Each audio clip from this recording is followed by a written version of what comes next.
alone because Yeah. they need more damage. They are trying to secure mid prio right now with the Cho. Oh, Angela, Uranus. my Oh, lord. no. There you go. Angela, Juicing, Uranus, dude. They Like ban this. out Esmeralda. Oh, man. This is a really good start to the draft for Aurora right now. Yeah, Angela, Uragella. Uragella. Yeah. That can work. Yeah. You're jealousin. Stick with that. Really, it's just Uragella. Okay. There is no other option. All right. Uragella combination. How about No. No. No. No. So like the idea I guess for them would be like, all right, Uranus does get countered a bit by the Baksha, but if we have even more heals, what you gonna do about it? Yeah, before Apex 47's picked last game, Atlas was last played at the MSC 2 years ago. D7. By D7 of Burnex Live. That's a name I haven't heard in a long time. while. Shout out D7. Yeah, it was great to see the Atlas though, especially since we've been talking about it. You know, you can still get that skin that was shown there for you guys out there. I think you can still get it. Yes, you can. I got it back in 2020. Same, bro. You know, 2023. Look at these 2023. Yeah. two Skinners beside me. Skinners. Paquito gets banned. Interesting. The Farsa, there you go. Yeah, We it's expected expected. from RQ, but RQ could still just go Kimi. Or do Aurora think, you know, we have Angela Uranus. Kimi ain't doing anything. I'm only wondering why RQ were so confident in just picking up the Moskov. The Cho I get Same. mid-prio, but Moskov could have come later into the draft, or their Golden could have come later in the draft.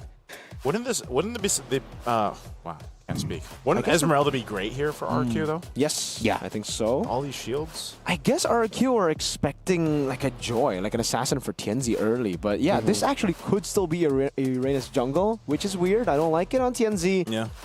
But it is an option, knowing that a lot of the assassins have been banned out. No Yisun Shin, Aurora banned that out. Lancelot Fanny taken away by RQ. Granger gets picked up by Aurora. Yeah. As much as Aurora has been very surprising in this tournament, and as great as their performances has been, isn't their draft just a little bit too honest, considering that you already see, you know how they're going to be playing this? Or is it just because it's so honest, but it's just a really strong lineup that you don't really need to worry about? Aurora? Yeah, Aurora. Yeah, I think it's just a really strong lineup that you don't really need to worry about. Because I don't think RQ can go through the front line, at least no way early to mid. Like, they have to wait late game before they can go through it. And Aurora just have really good damage dealers now with the Granger first, but I really think they're going to go for another damage dealer. I don't think they have enough damage just yet. What is mid gonna be though? Oh, an Eve. Ooh, the old counter to the Juicin with the Cho. Okay, and yeah, if they ever put this Uranus in the jungle, he's going to be eating a lot of damage from that Eve. Going to take a while, though. RQ's damage profile takes a while. It takes there's a lot of pressure on Dyron to actually win lane so hard that he's going to be able to get his first damage item very quickly. This is going to be a telling sign, though, too. Last pick, because it could still be swerved Yeah. a little bit if they wanted to, but Indeed. yeah, essentially the RQ, when you look at the lineup, this is kind of like a slow burn lineup. Now, if they can get pickoffs early on, that's great, but it's still going to be a bit hard. Oh, there it is. Oh, that's good. All right. Against Benedetta. the Eve, yeah. Yeah, that's good. One pick out of nowhere, just like that. Similar to another Aurora EXP laner from the Philippines. Will this Benedetta actually end up into the EXP lane? That could end up becoming the reason why this Eve-centered formation of RQ gets broken down. Will it be a sweep and straight to knockouts for Aurora? Or will RRQ force game number 3? It's MSC at EWC 2025. Anything can happen.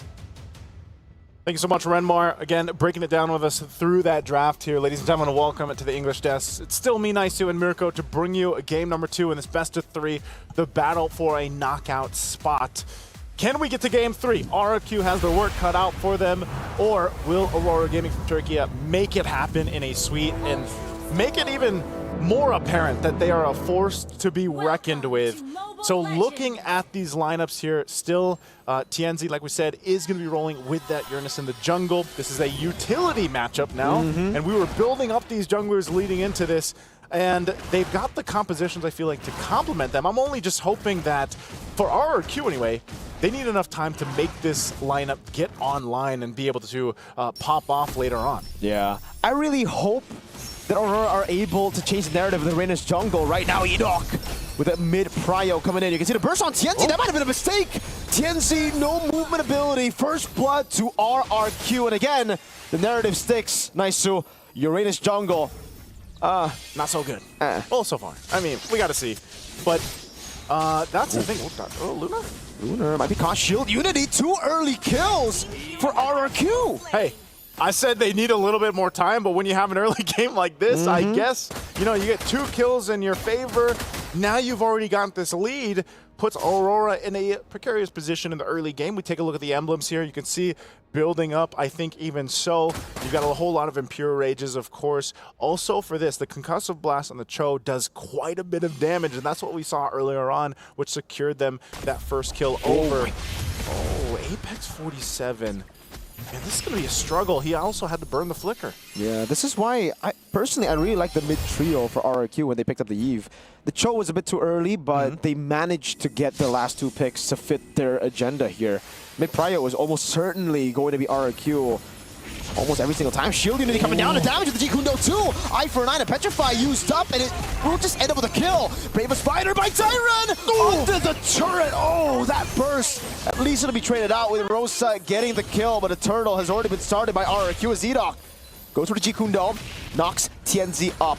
Sutsujin coming in with a Shield Unity, and that's the RWM to lock him down. Edok with the Lancer Flare thrown back. Oh no. And that's it. Oh, purple buffs take as well, I think. Yeah, they're going to put pressure here. So tough. You see how that fight played out, too. It looks like, yep, just going to lose the buff. Are they going to stall this out? I mean, he's so tanky. No way. Just going to roll on out. Okay. Again, that fight was a perfect picture of exactly what this lineup can do. Even the fact that you're so tanky in a Baksha, you can just play into the real-world manipulation around these objectives is the major advantage of this composition. Meanwhile, all this is happening, and Toy is just free to farm up, do his thing, because you can rely on this rest of this composition to do its part. I was thinking it would take them a lot longer to get online, man, but they are already there. And now that you have a level 4 for Edok, he's going to be most likely going for those kicks, going into those plays. Sutsujin getting an advantage too. 2 kills already this early on. A 2-level advantage against Tianzi is why we see him just taking what he wants. Sigeboom able to secure a few of those kills. Edok try to look for a pick there. And yeah, right now it's low game for RRQ. And this is like back to at least, Sutsujin. And again, there's a long Shield Unity. Edok takes a turret shot too. Poisson's in the mid lane. And the consecration by Tianzi. I'm just actually, you know, now that we see this, it's like, it can be the same thing for Aurora where Rose is so up front. Okay, Rose is fine. But that's the thing. They have to rely on this Granger later on. To an extent, too, Lunar is going to be a little bit different here now with the hands of the Benedetta. That could mess things up in team fights later, especially with the Petrify. Going for that backline, going for the Eve if she sets up, if he tries to set up the real-world manipulation. But I just don't know if they want to do it now. The Turtle's going to be coming up here. They do have a Heart Guard they can rely on. There's a couple tools now that Aurora Gaming has that they didn't have in the previous fights.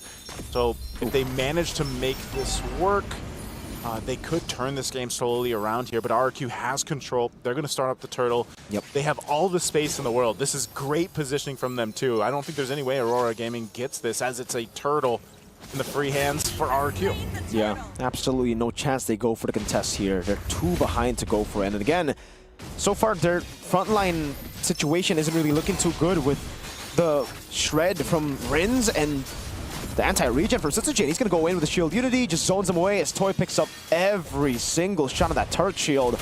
Leaving a bit over. Tianzi in the mid lane. Tyron pops in the Bravest Fighter.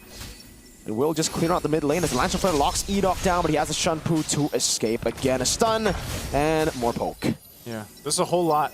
You know, both lineups are kind of like that in a sense. That's what I was expecting from RRQ, but even for Aurora Gaming, their lineup won't allow them to really just go into these fights, and they almost have to respond to what Edok does. A lot of times, again, when you have a Cho on play, you're just going for those kicks. There isn't essentially someone to do that from Aurora Gaming. Now, eventually, like I said, Lunar could play that part, but we see them trying to slow things down. They've already lost quite a bit of ground in the early game. You're talking about a 3K gold lead that was built up in the first 4 minutes or so. Yeah. Wow. And so you've got to catch up here. You need time because you can see the disparity in the jungle alone. That 1.2K gold lead, but even more so, it's still that maintaining the 2-level lead against Tianzi. And that's a difficult spot in unfamiliar territory. Oh, kick. Oh, good dash by Lunar. Darren pops in the Bravest Fighter, now jumps in Rosa with the flicker out, already used the Crimson Beacon earlier.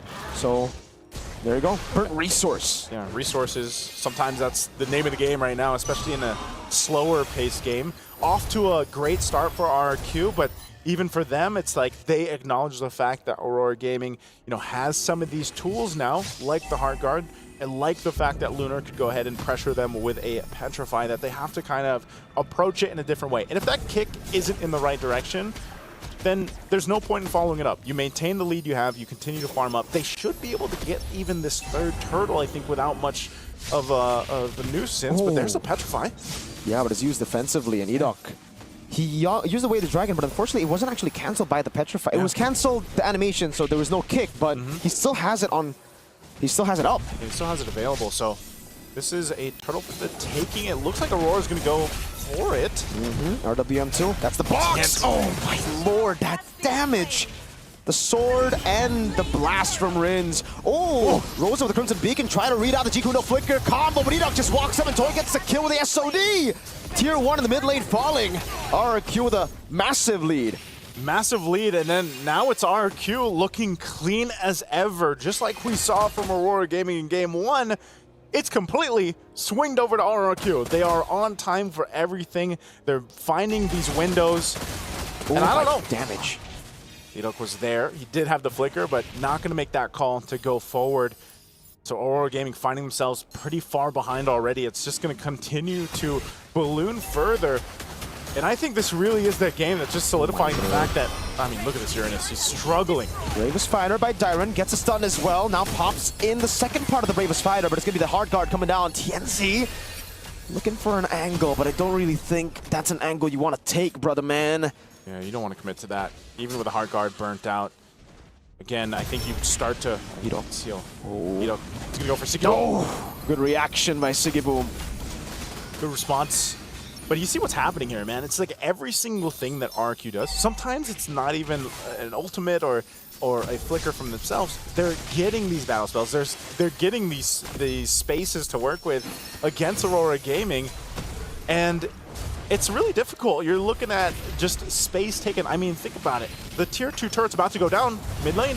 SOD landing too, but it'll just force out the Crimson Beacon out from Rosa. And RQ are really just suffocating Aurora at this point. They have Aurora at a choke point. Like, they can't trade neither. Uranus has been up top, but Dyron's just been standing there like, hey, yeah, you can push the lane, but you can't get turret.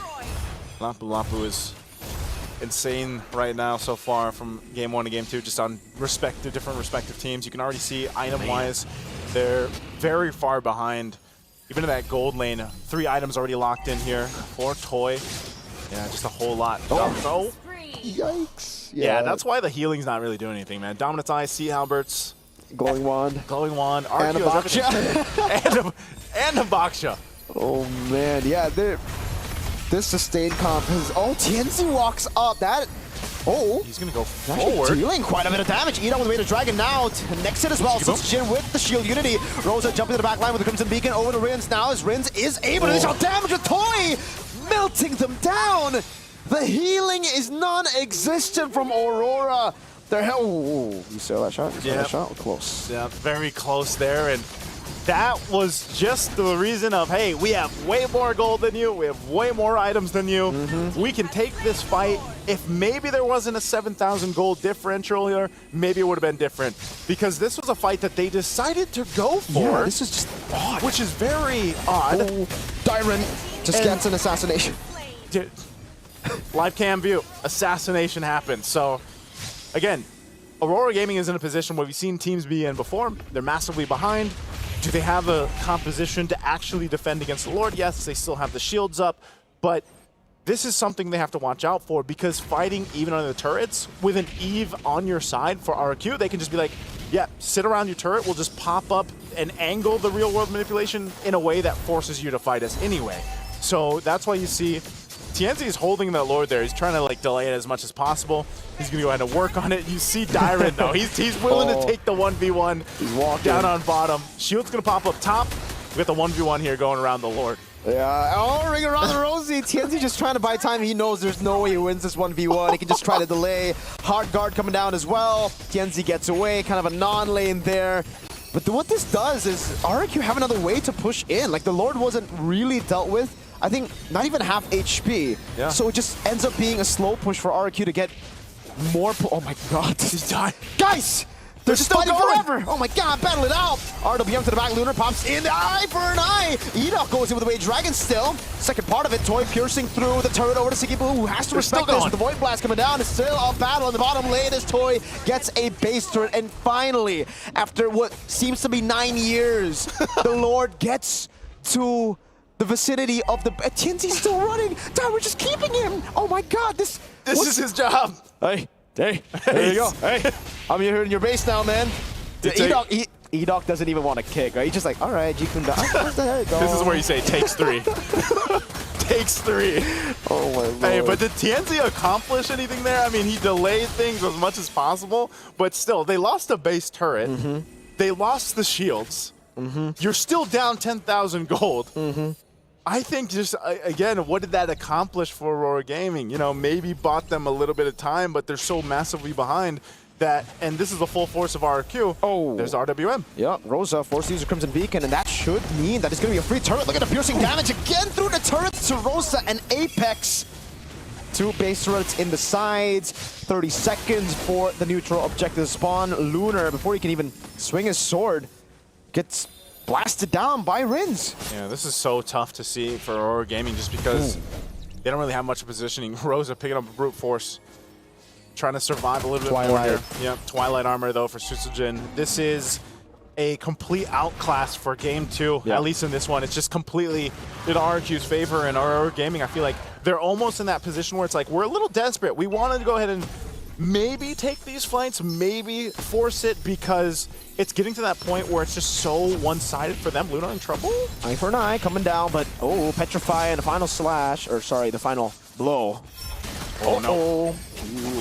Shots over to TNZ. At least he's getting tanky, but Edok walks over to Jikundo. That's a flicker out for Sigiboo, but the way of the dragon locks him down! And the RWM forces Sigiboo to just take the shot from Sutsujin. The base wide open. RRQ will crack it up as Tyrant pops in the Bravest Fighter. They'll take a bit longer here as they're actually out of minions. Oof, they don't have minions. It's a little bit of health left. That wave's going to be pushing up top. That's a Jikundo on the flicker into Rosa. A kill back at least. Aurora make it 2 on the board. But RRQ send the question back to Aurora.